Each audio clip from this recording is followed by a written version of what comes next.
Bem-vindos ao Além do Óbvio. Se trabalhar está te adoecendo, isso não é fraqueza, é um sinal.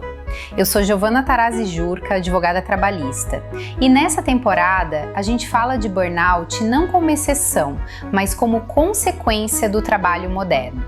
Começa agora. Doutora Priscila Lima, eu quero agradecer demais a tua presença aqui no podcast, Além do Óbvio. Eu tenho certeza que vai ser assim um momento de muito enriquecimento para o tema que a gente tem para tratar aqui.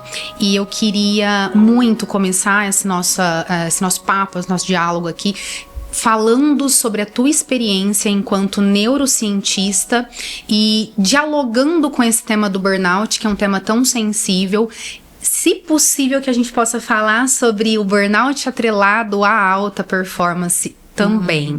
Então, quero começar aqui te perguntando sobre a tua experiência, a tua trajetória como neurocientista e o quanto isso, na sua carreira, teve impactos ou teve a presença desse tema e o que você pode trazer pra gente dessa experiência. Perfeito.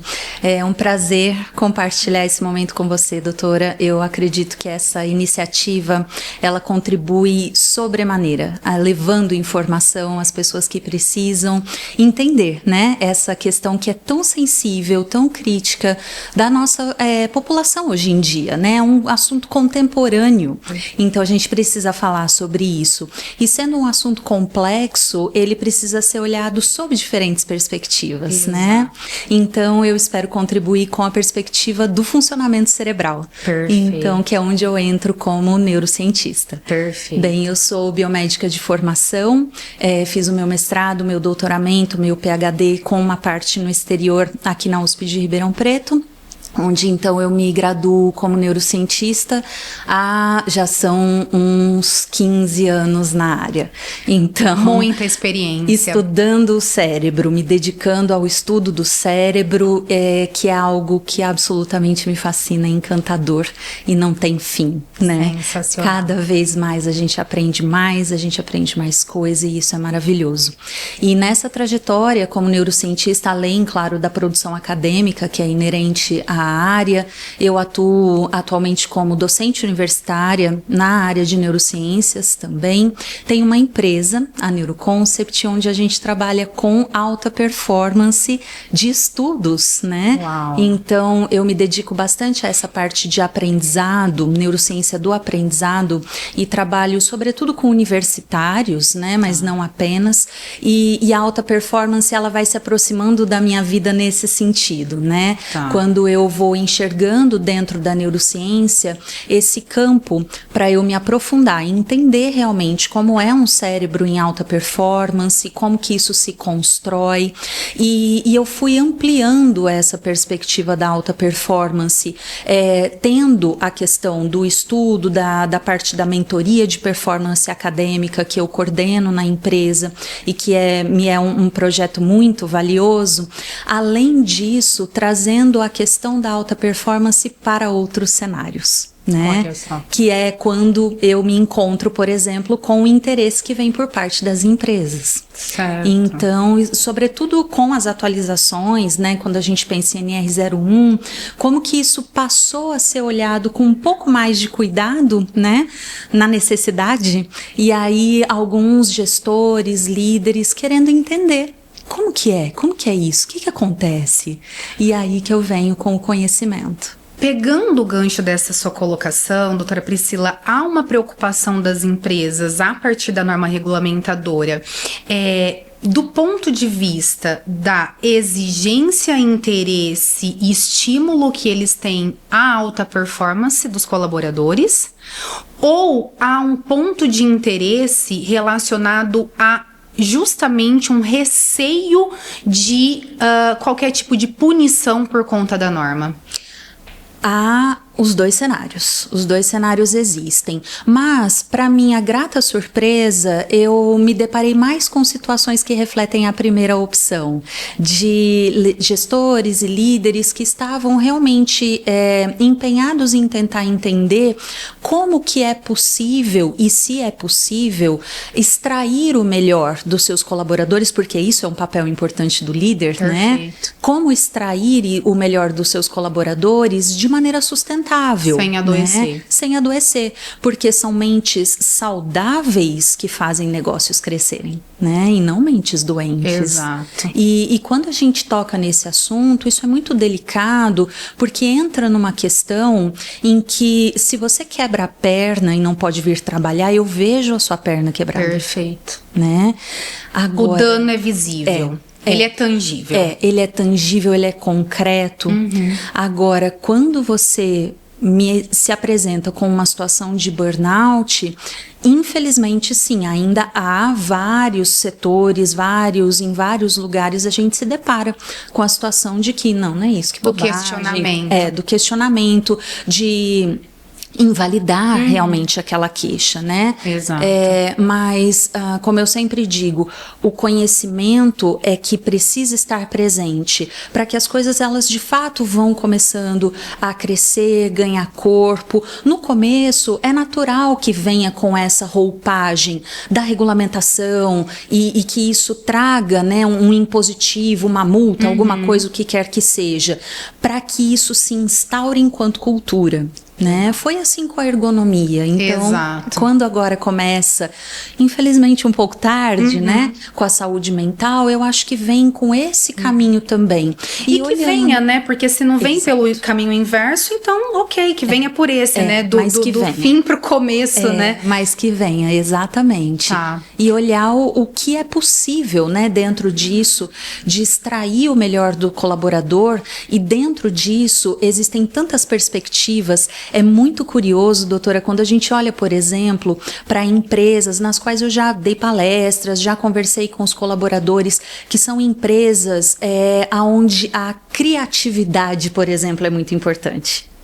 E é diferente, a preocupação é diferente do que quando eu tenho um pequeno grupo, um grupo mais seleto de tomadores de decisão. Certo. Né? E do ponto de vista neurobiológico, existem diferenças também quando a gente olha para o funcionamento cerebral numa situação de tomada de decisão e numa situação de trabalho criativo. Olha só.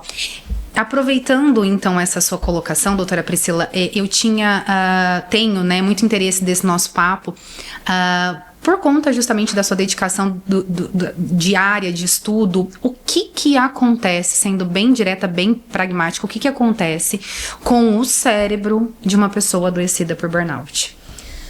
Algumas coisas muito importantes que a gente pode colocar na linha de frente, né? Pensando no trabalho, são acometimentos. Nós destacaríamos em relação ao córtex pré-frontal, é uma areazinha do nosso cérebro bem aqui na frente, na altura da testa, muito nobre. Assim, diríamos que é ela que nos faz humanos em certa perspectiva, absolutamente desenvolvida e com muitas funções relacionadas à atenção, tomada de decisão, manipulação de informações, ajustamento social. Então, todos esses comportamentos, né, claro, sempre envolvendo muitas outras áreas do cérebro. Eu sempre falo muito isso para os meus alunos. Cérebro não é gaveteiro, né? Que você tem várias gavetinhas, essa é a gavetinha da atenção, aqui é isso, aqui é aquilo. Não, as coisas, elas funcionam na forma de rede, né? Então, essa região do cérebro, ela precisa da contribuição de muitas outras áreas para manifestar esses comportamentos que eu mencionei, né? E esta área em particular, ela é especialmente sensível às situações de estresse. Estresse e seus desdobramentos, como a privação do sono, por exemplo. Né? Então, quando a gente olha para a privação do sono, a gente vê um impacto muito grande sobre o funcionamento das funções atribuídas ao córtex pré-frontal. Então, quando a gente pensa num cargo de liderança, ajustamento social, tomada de decisão, atenção, a composição, responsabilidade, o senso de causa e consequência, isso é muito pré-frontal. Perfeito. Então, olha só como que isso vem com um peso muito grande, né? Além disso, não menos importante, a gente sabe que um cérebro, numa circunstância de um processo, né, de burnout, porque o burnout ele não é um evento, né? Ele é um processo. Exato. Existem manifestações muito importantes também em outras áreas cerebrais, como as amígdalas cerebrais, que são relacionadas à parte de processamento emocional. Então, em circunstâncias de estresse crônico, elas se tornam hiperreativas. E o comum, o desejável, o natural é que, embora nós tenhamos situações que nos coloquem, nos imponham ali certos rompantes de comportamento, o córtex pré-frontal ele vem como um freio. No estresse eu perco esse freio. Isso é um ponto crítico para quem é líder. Né? Completamente. Então, quando eu perco a paciência, quando eu chuto o balde mesmo, essa é uma questão também relacionada neurobiologicamente à circunstância do estresse. Além, em terceiro lugar, mas não menos importante, o impacto direto e indireto através de hormônios que estão alterados na situação do estresse crônico sobre áreas do nosso cérebro relacionadas à memória e ao aprendizado. Né? Então, quando eu tenho aquela percepção, que é uma queixa muito frequente, de névoa mental, névoa cognitiva, muitas pessoas que estão passando pela situação do burnout, eles falam isso, parece que tem uma fumaça. Aquecimento. Uma fumaça no meu pensamento. Eu esqueço as coisas, eu tô falando com você, eu já não sei mais o que você perguntou, você me pede um feedback sobre algo que me disse de manhã, eu já não sei mais o que você falou. Isso também reflete um comprometimento a áreas cerebrais, como os hipocampos, por exemplo, muito relacionados à memória e ao aprendizado. Então, tudo isso operando de maneira integrada e rebaixada, Meu Deus. Numa situação de estresse. Isso pensando nessas questões, né, bem assim, de tomada de decisão, de memória, de comportamento emocional mesmo, sem mencionar outros elementos como aspectos criativos e outras coisas que se comprometem. E isso se materializa do ponto de vista fisiológico, o que eu quero dizer um exame consegue identificar?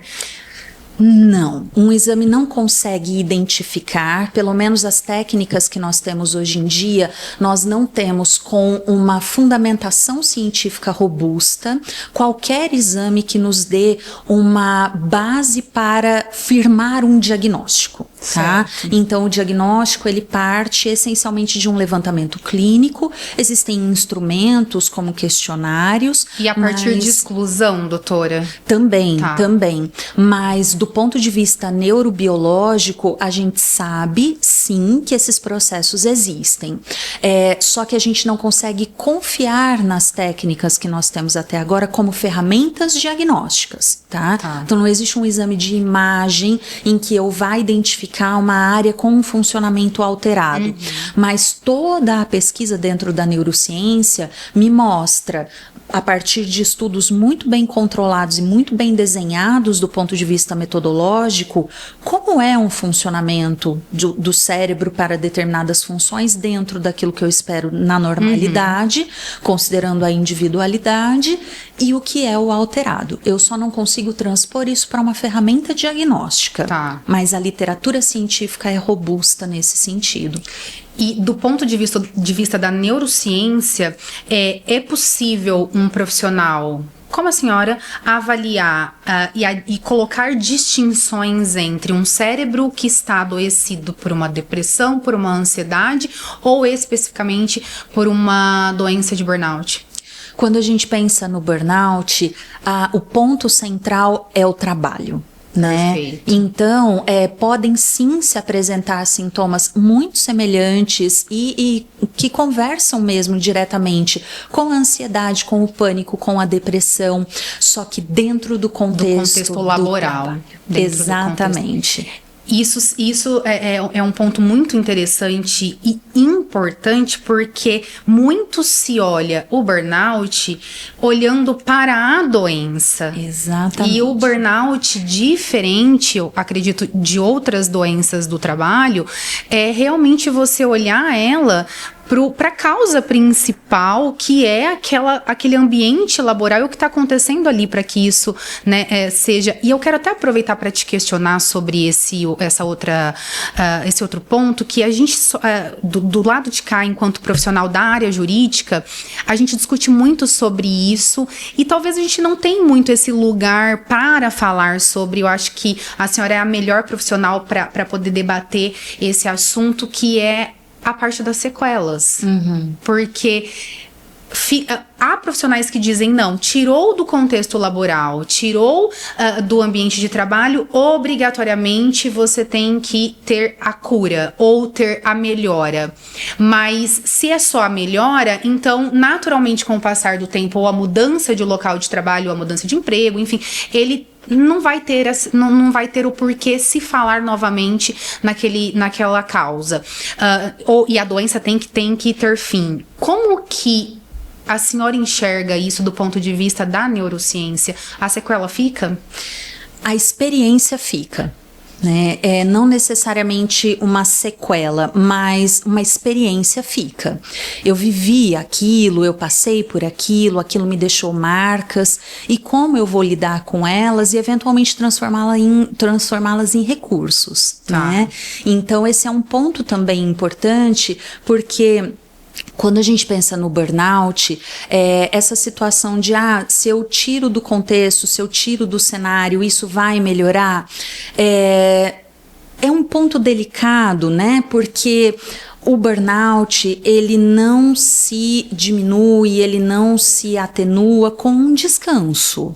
Né? Olha só. Então não é uma coisa assim de descansa um fim de semana, tira uma semana de férias, você vai voltar, tá tudo bem.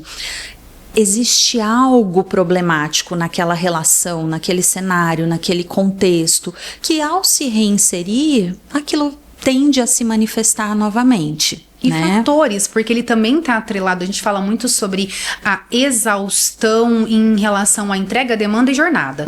Mas você coloca um colaborador que está adoecido, em afastamento, por exemplo, ele fica afastado, ou previdenciário, ou até mesmo afastamento médico em si, e ele tá fora do ambiente físico, né? Ou até mesmo do espaço de cultura de trabalho, mas ele tá cheio de preocupações atreladas à carreira, atreladas à profissão, atreladas ao retorno. Então, é muito, eu acredito que é muito, não é correto essas colocações, né? Não tem, assim como a senhora disse que não existe nada que de fato ateste, mas a gente tem muita literatura médica, tem jurídica, tem, né, do ponto de vista da neurociência também, mas a gente, por essas literaturas todas, pelo menos os pontos que eu estudo, trazer tudo isso para um lugar de simplicidade, né? De tira do ambiente, ele tem que ter a melhora. Tirou do ambiente de trabalho, ele não vai ter nenhuma outra preocupação, como se estivesse realmente só atrelado a coisas plausíveis daquele local, né? O quanto tudo isso é sensível. Muito. E quando você diz isso, me remete a uma questão muito particular que é muito característica dos cargos de liderança e dos altos cargos, que é uma identidade de trabalho. Excelente. E um lastro que a pessoa, ela tem muitas vezes muita dificuldade, inclusive, de identificar aquelas manifestações, porque as pessoas sabem, eu sei que eu preciso dormir bem, eu sei que eu preciso me exercitar, que eu preciso comer bem, que eu preciso ter boas relações interpessoais. As pessoas sabem disso, né? E aí muitas vezes a gente se pergunta, por que será então que quando a gente olha para o cenário de altos executivos, como que isso muda de figura? Como que eles puxam essa corda, né? Até ela arrebentar. Como que eles não viram isso antes? Existem alguns fatores e um deles é justamente esse que você está falando. Existe um histórico por trás da pessoa, né? Existe, eu costumo dizer, existe um patrimônio profissional. Exatamente. Que precisa ser cuidado e eles têm, o alto executivo, ele tem muita preocupação com isso. Muito, exato. Então, enquanto o senso comum muitas vezes acredita que o burnout, ele vai afetar o colaborador que não tem uma autonomia, ou que tá sendo, né, ou que tá numa hierarquia, então ele tá sendo ali mandado, ele tá sendo... O alto cargo não vai ser afetado porque ele tem tudo isso, mas não tem esse olhar para o alto cargo, ele tem esse intrinsecamente esse cuidado com esse patrimônio profissional. Exato. Então ele vai entregar a qualquer custo, ele não vai deixar a peteca cair, ele não pode falhar porque ele tá numa posição em que ele chegou ali porque ele entregou tudo que tinha, então ele não pode deixar essa bandeja cair. Então são todos, eu visualizo isso no meu dia a dia de trabalho, são todos esses pontos que faz com que esse profissional de alta performance, de alto cargo, de liderança, muitas vezes esse executivo, ele seja o primeiro a chegar nessa exaustão. O primeiro a adoecer. E muitas vezes um dos últimos a perceber. E há um porquê por trás disso, né? Agora, pensando do ponto de vista neurobiológico, tudo isso que você fala faz absoluto sentido, né? Esse patrimônio, realmente, esse lastro, esse histórico, e isso é muito valioso. Pensando do ponto de vista neurobiológico mesmo, existem 2 conceitos da neurociência que são muito aplicáveis a essa circunstância, que são a reserva cognitiva e a carga cognitiva. Certo. E como que isso conversa com a questão do burnout nesses cargos de alta liderança, altos executivos, enfim. A questão da reserva cognitiva, o que é isso? Basicamente, de modo simples, é como uma previdência cerebral que a gente vai fazendo por conta das experiências e atividades que a gente conduz ao longo da vida. Então, há uma alta reserva cognitiva em pessoas intelectualmente muito ativas, bilíngues, envolvidas com artes, com diferentes experiências, com relações interpessoais ricas. É uma previdência cerebral, digamos assim. E essas pessoas, muitas das vezes, elas têm, sim, geralmente elas têm, para ocupar o cargo que elas ocupam, Perfeito. Elas precisam ter uma grande reserva cognitiva. Então, são pessoas muito inteligentes, são pessoas que estudaram muito, trabalharam muito e alcançaram o que alcançaram pelo esforço e por toda a carreira que construíram, né? Então, existe uma reserva cognitiva grande ali. Isso é um fator protetor. Até certo ponto, no sentido de que essas pessoas confiam muito na capacidade que elas têm e puxam mais a corda. Exatamente. Então, eu posso compensar um pequeno esquecimento que eu tive em relação a uma demanda que você me fez e aquilo me causou uma culpa enorme, trabalhando um pouco mais naquela entrega. Entende? Eu posso entregar um pouco mais, eu vou fazer um pouco mais. Isso é a forma como a reserva cognitiva conversa com o burnout em cargos de alto nível. E trazendo também, né, porque as coisas elas andam juntas, a questão da carga cognitiva. O que é isso? A carga cognitiva é justamente o, entre aspas, peso imposto por tudo aquilo que cognitivamente a gente faz ao longo da nossa trajetória, do nosso dia. E existem 3 cargas cognitivas, se nós pudermos assim classificar, quando a gente pensa em pessoas de alta performance, em especial em situação de liderança, né? Existe uma carga cognitiva que é intrínseca. Essa carga, ela faz parte do trabalho, é a gestão de conflito, é a gestão da crise, é acompanhar a bolsa de valores, é acompanhar o lucro e o faturamento, é intrínseco aquilo, né? E é algo com o qual, na grande maioria das vezes, esses líderes, eles estão muito acostumados a lidar, né? Então faz parte da vida deles e eles lidam com isso. Essa é uma carga intrínseca. A carga extrínseca são as interferências. E estas interferências, elas muitas vezes é que ocupam um papel central no desequilíbrio que leva ao burnout. Então essas interferências, elas vêm das incontáveis interrupções, das incontáveis reuniões, que muitas vezes não tem um direcionamento, uma resolutividade, isso pode acontecer. São coisas externas mesmo. Da cobrança de um resultado, ao mesmo tempo retirando uma autonomia. Isso pode aparecer também. É quando eu te cobro o valor às custas do serviço. Né? Então é a diferença entre o que é serviço e o que é trabalho. O trabalho, ele tem esse perfil da entrega, mas quando eu me despersonalizo, quando eu me despersonifico, eu perco o meu propósito, eu te entrego, mas eu nem sei o porquê. Eu perco valor naquilo. Isso é uma interferência externa também. Né? Então isso impõe uma carga cognitiva. A gente está falando de processo mental aqui, né? Que vai envolver tomada de decisão, atenção, memória, tudo isso. E uma outra carga cognitiva que ela é mais pontual, ela acontece de maneira um pouco mais isolada, que são os momentos em que eu preciso ter ideias disruptivas, que eu preciso tomar decisões, que eu preciso propor novas estratégias, que também são papéis ali inerentes a um cargo de liderança. O grande problema é quando essa balança, ela se desequilibra, né? Então, quando eu tenho muita carga externa, extrínseca, quando eu perco a minha identidade profissional, justamente pela perda do senso de propósito e de valor das minhas entregas, e quando eu confio demais na minha reserva. Perfeito. E eu vou puxando a corda até um momento que ela realmente arrebenta. E aí é muito delicado, porque quando a gente olha o ruir, vamos colocar assim, porque muitos líderes veem dessa forma, é como se aquilo tivesse desabado, né?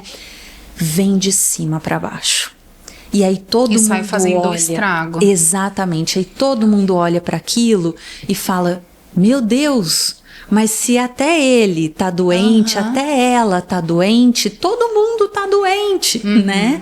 Por isso que a gente bate muito nessa tecla da informação, da intencionalidade nas propostas, para que quaisquer elementos de intervenção que venham a ser feitos nas empresas, nas indústrias, eles não se reduzam ao enxugar de gelo. Certo. Né? Eles tenham intencionalidade e clareza. E por trás disso precisa ter conhecimento. Então, a neurociência, ela contribui nesse sentido. No lugar do conhecimento, exatamente. E eu acho que o importante dessa questão do burnout é que todos esses fatores que a senhora traz, eles estão atrelados a uma responsabilidade do ambiente de trabalho, eles estão atrelados à responsabilidade do empregador. Porque essa cobrança, esse lugar de colocar, né, a gente está falando do executivo, do alto executivo, do liderado, da liderança, de colocar o colaborador enquanto responsável pelo resultado de outras pessoas, esse lugar de entregar as ferramentas ou não, isso é a responsabilidade do empregador. Então, eu chamo muita atenção para esse olhar, porque o burnout, ele não pode estar atrelado à fraqueza. Se fosse um outro colaborador, ele reagiria de uma forma diferente. Ele não pode estar atrelado a isso por ser justamente o pano de fundo dele, o ambiente de trabalho, o local, o que está sendo realizado ali naquele espaço. Exato. Então, independente de ser pessoa de personalidade X, Y, Z, ou até de ficar com aquelas questões assim, a gente se depara muito com isso, doutora Priscila, em casos de litígio, que o perito vai analisar e aí ele fica perguntando se a pessoa teve uma separação, se ela teve um trauma familiar.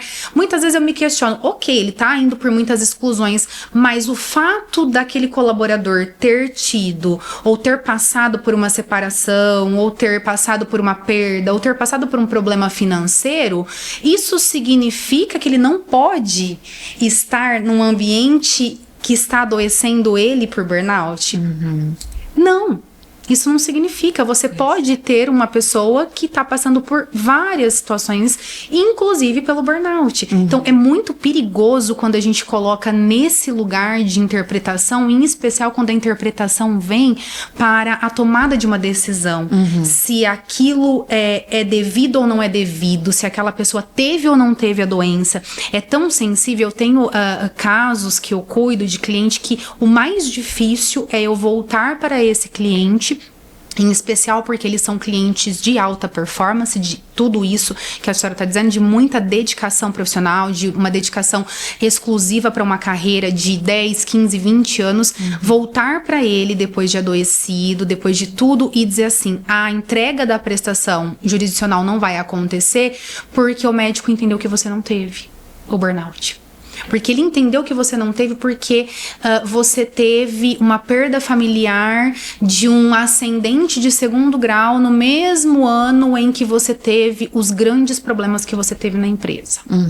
Olha o quão sensível é esse tema quando ele vira, doutora Priscila, motivo de litígio. Por isso da importância do debate enquanto prevenção. Com toda certeza. E é muito curioso a gente observar, né, como que ainda há um olhar dicotômico para vida pessoal, vida do trabalho, né? Exato. Então, mas você teve um acontecimento na vida pessoal, isso comprometeu o seu trabalho. As coisas, elas não são separadas. Exato. Né? Nós funcionamos como uma unidade e para algumas pessoas e alguns trabalhos há uma interseção maior mesmo, né? Para outras menor. Isso faz parte das características do trabalho das pessoas. Mas essa separação entre vida pessoal e vida de trabalho, pior ainda, atribuindo como se vida pessoal fosse algo bom e de trabalho fosse algo ruim em natureza, né? Isso não é verdade. Então nós somos seres que precisamos trabalhar a conformidade, o funcionamento da sociedade contemporânea nos exige isso, então nós trabalhamos muito, temos uma sociedade de consumo. Como que a gente pode trabalhar num ambiente que tudo está nos levando a acreditar que foi desenhado para nos adoecer. Exato. Né? Exatamente. O que eu queria te perguntar, doutora Priscila, do ponto de vista, como que a neurociência, ou melhor, não tão ampla assim, mas como que a pesquisa, a senhora que é uma pesquisadora, que é uma estudiosa, como que a academia, a pesquisa, esse lugar, ele pode, de forma prática, conversar com outros ambientes, como o ambiente corporativo, como o ambiente do judiciário. Eu gostaria de te ouvir em relação a isso. Esse é um apontamento muito pertinente, porque essa ponte entre a academia e o mercado, a academia e a indústria, a academia e a escola, é uma ponte difícil de se construir. Totalmente. Né? Eles se excluem, né? Exatamente. E isso para muitos cenários diferentes. Isso não é uma particularidade desta temática que nós estamos falando. Quando eu, enquanto neurocientista que estudo muito a questão da alta performance, voltado para a questão do trabalho e dos estudos, né, eu vejo a mesma dificuldade para a transposição dos conhecimentos que são gerados na academia para dentro das escolas e das universidades. Né? Então é um desafio muito grande. Iniciativas como essa sua é que ajudam, é que levam a informação, aproximam, desestigmatizam. Né? Mostram que existem pessoas sérias por trás disso, tentando entender, e não é tentando entender para a geração de um conhecimento que fica na gaveta. Na gaveta. Não. É para a geração de um conhecimento que leva a melhora da qualidade de vida. Né? Melhora da organização. Melhora do crescimento profissional, porque é uma via de mão dupla, né? Exato. Um colaborador saudável, ainda mais um colaborador de alta performance, um executivo de ponta, ele é um colaborador que está produzindo, que está gerando possibilidades, que está enriquecendo o ambiente de trabalho, consequentemente, né, o mundo corporativo em si, o lucro em si, mas ele também está gerando possibilidades para todos os liderados. Então, é uma via de mão dupla, né? Exato. Não é só o olhar para o... É como a gente tem essa mania de querer polarizar as coisas. Sim, Né? exatamente. Como se você estivesse tratando o assunto, até a pauta, Bernardo, como se você estivesse tratando isso e você já está saindo na defesa de X ou de Z. Pois é. E não necessariamente, porque você está buscando realmente mitigar, né, o problema, né, e que ele seja discutido. Eu falo que quando eu fiz o meu mestrado, eu tinha muito essa necessidade, né, eu olhava para muitos assuntos, assim, e eu acho que é isso que é a minha inquietude de escrever. Então, eu sou extremamente pragmática e eu adoro a atuação em si da minha profissão, mas o porquê do escrever? Porque eu falo os assuntos, a academia precisa conversar com a prática. Precisa. Então, o quão importante é você sair da superfície, ir para lugares muito mais profundos, né? E entender, às vezes, um instituto, entender um assunto que ele existe, ele foi colocado de uma forma antes e agora ele precisa ser reinventado, ele precisa ter um olhar, né? Tem que ter uma luz ali para aquilo de uma forma diferente. E a academia vem nisso, a pesquisa é isso, né?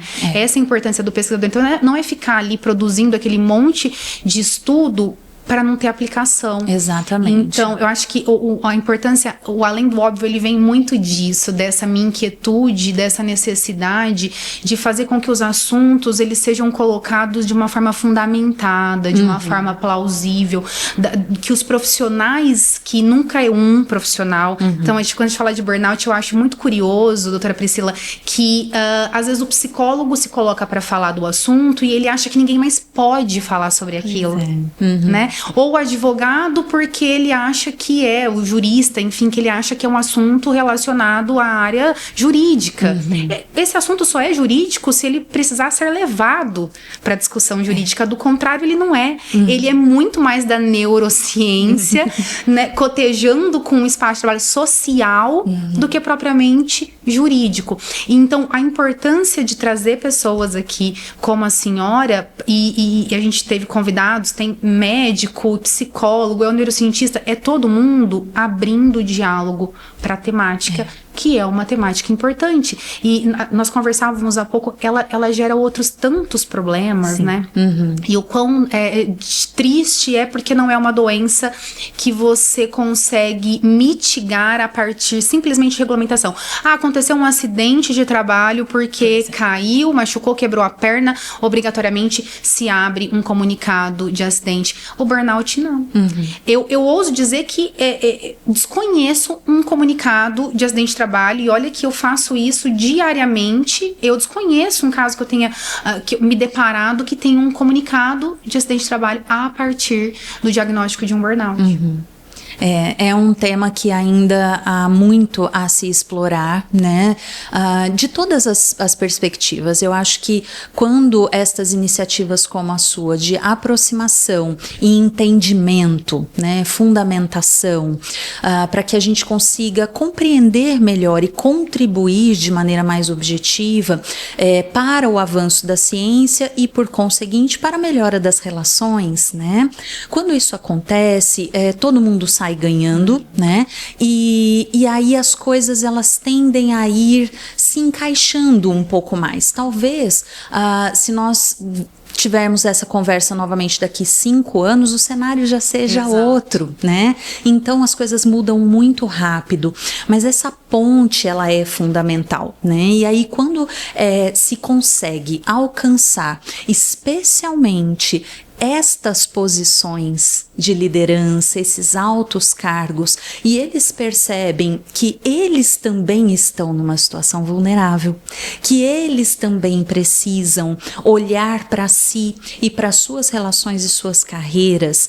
Quando eles fazem isso, o entorno observa. né? Excelente. E isso tem um impacto muito grande. Então, quando eu sei que a minha líder, por exemplo, a minha gestora, ela não abre mão da atividade física, isso me faz pensar sobre a minha relação com a atividade física. Mas eu vou deixar de ir para fazer uma entrega? Peraí, olha como as coisas, as pessoas são colocadas a refletir acerca daquilo. E eu passo a naturalizar alguns comportamentos que, sabe-se lá por quê, foram por tanto tempo tidos como antinaturais. O normal era: varei a noite na empresa, eu passei a noite aqui, vocês estão chegando, eu ainda estou aqui, né? Então, isso não é para ser naturalizado. Então, quando a gente consegue sensibilizar esses altos cargos de que eles também estão numa posição sensível em relação a isso, o comportamento deles, porque há um entendimento grande sobre como eles funcionam e a importância do que eles executam, eles reverberam isso. Exato. E quando eles se colocam também nessa posição de vulnerabilidade, né? Também. Porque isso não é uma máquina, né?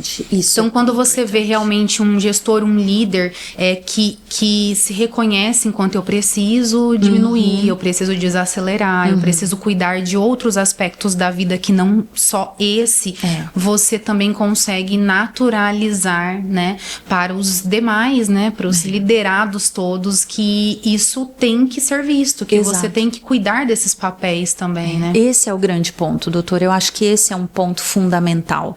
Então, quando existe uma cultura de que as coisas podem funcionar dessa forma, porque a liderança funciona assim, é muito mais fácil que as implementações aconteçam e que eu não precise entrar com resoluções e multas e não é isso que vai pegar aquela empresa, né? Porque existe uma cultura.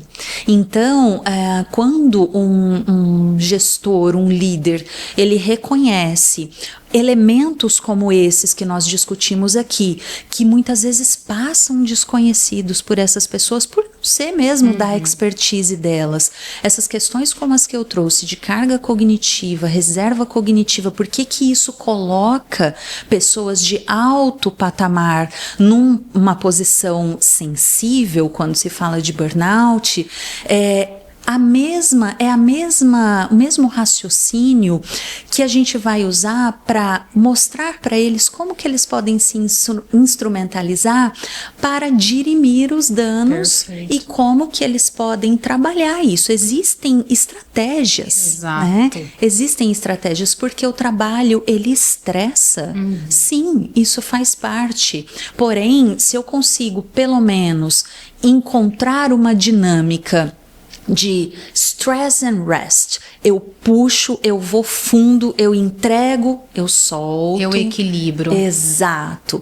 Porque se eu fico o tempo todo no máximo da minha entrega, em algum momento isso vai sucumbir, isso não é sustentável. Então, eu trago esse equilíbrio, esse ponto, né? Isso é uma visão que vem também, a neurociência vem trazer muito disso, vem trazer muito das estratégias de gestão relacionadas à energia e à capacidade cognitiva.